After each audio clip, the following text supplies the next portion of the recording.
मी कुमारी स्वप्ना जोशी. मी आपणाला स्वातंत्र्यवीर सावरकर व त्यांचे सहकारी याविषयी सांगणार आहे. स्वातंत्र्यवीर सावरकरांचे ब्रिटनमधील क्रांतिकारक तसेच भारतातील क्रांतिकारक म्हणून सहकारी होते. त्यामध्ये बाबाराव सावरकर, मदनलाल धिंगरा, अनंत कान्हेरे, मादाम कामा, त्याचप्रमाणे नारायणराव सावरकर, वामनराव जोशी, अप्पासाहेब कासार, लाला लजपतराय, डॉक्टर शिंदे, डॉक्टर मुंजे, डॉक्टर दामले यासारखे अनेक असे त्यांचे सहकारी होते. त्यामध्ये मदनलालजी धिंगरा व सावरकर यांचे जे सहकारी म्हणून संबंध होते ते आपण बघूया. मदनलालजी धिंगरा यांच्या बाबतीत म्हणायचे म्हणजे मुहूर्त ज्वलितम श्रेयः न च धूमायुतम चिरम. मदनलालजींचे आयुष्य जर आपण बघितले तर ते म्हणजे अगदी दिव्यासारखे, सर्वांना प्रकाश देणारे, केवळ धुमारे सोडणारे असे नव्हे. तर 1857चे स्वातंत्र्य समर हे आपले ग्रंथ लिहिण्याचे काम सावरकरांनी सुरू केलेले होते. या बौद्धिक कामाबरोबरच सावरकरांनी आणखी एक काम आपल्या हाती घेतले होते. ते म्हणजे समवयस्क हिंदू तरुणांना संघटित करण्याचे आणि त्यासाठी ते त्या सर्व तरुणांशी भारताच्या भवितव्याबद्दल मनमोकळेपणाने चर्चा करत असत, त्यांचे स्वभाव वैशिष्ट्ये ओळखत असत आणि त्यांना संघटित करत असत. असे सावरकरांचे हे कार्य सुरू होते.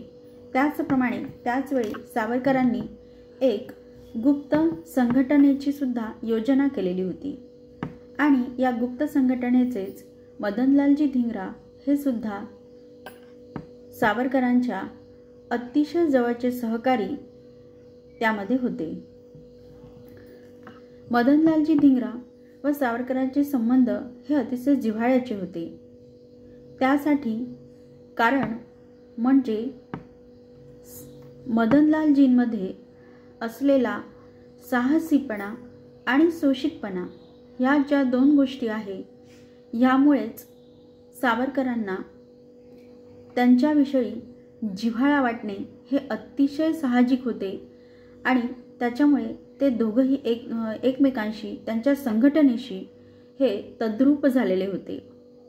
हे आपल्याला एक छोट्याशा गोष्टीवरून सहज कळू शकते. बॉम्ब बनवण्याची कृती हस्तगत केल्यानंतर सावरकर एकदा अपरात्री बॉम्ब बनवण्यास बसले. मदनलालजी हे त्यांच्या जवळच बसलेले होते. बॉम्ब बनवण्यासाठी सावरकरांना पिक्रॉक नावाचे ॲसिड रसायन द्रव्य हे तयार करायचे होते. त्यासाठी त्यांनी एक काचेचे भांडे हे आगीवरती ठेवले.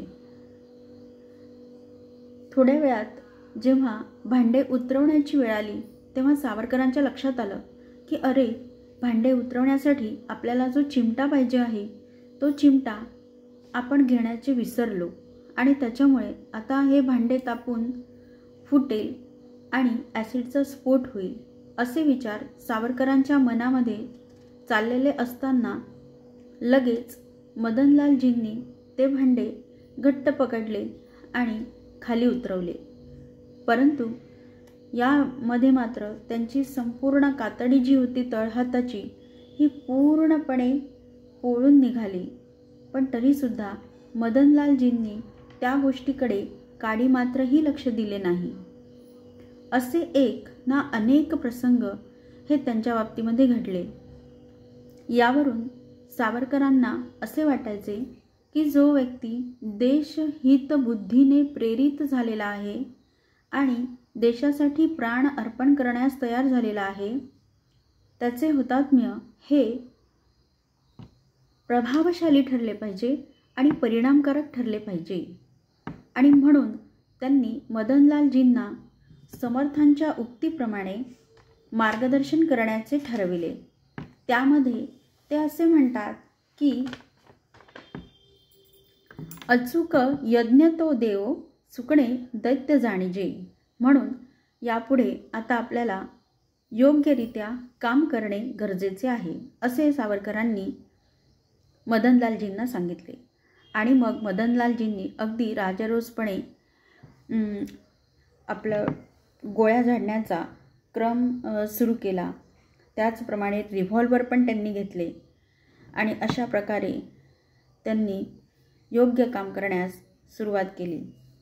त्यामध्ये मग एक दिवस मदनलालजींना कळलं की आपल्या पुढाऱ्यांचे बंधू बाबाराव सावरकर यांना काळ्या पाण्याची शिक्षा ठोठावली आहे.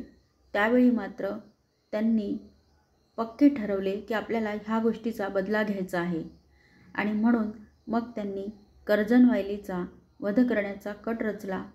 त्यानुसार खरोखर त्यांनी कर्झनवायलीवरती 4-5 गोळ्या झाडल्या आणि कर्झनवायली यांचा वध केला. वायली साहेब हे गतप्राण झाले व मदनलालजींना पुढे फाशीची शिक्षा करण्यात आली. त्याचप्रमाणे बाबाराव सावरकरांना सुद्धा विनायक दामोदर सावरकर यांनी अभिनव भारत यामार्फतच अतिशय जिकरीचे काम दिलेले होते. ते म्हणजे फॉरेनवरून येणाऱ्या ज्या काही बंदुका असत त्या योग्य व्यक्तींना पोचवण्याचे कार्य बाबारावांनी अतिशय जोखीम घेऊन पत्करले आणि पूर्ण पण केले. त्याचबरोबर त्यांनी कवी गोविंद यांचा देशभक्तीपर गीतांचा संग्रह हा प्रकाशित केला. त्याबद्दल त्यांना काळ्या पाण्याची शिक्षा ठोठावण्यात आली.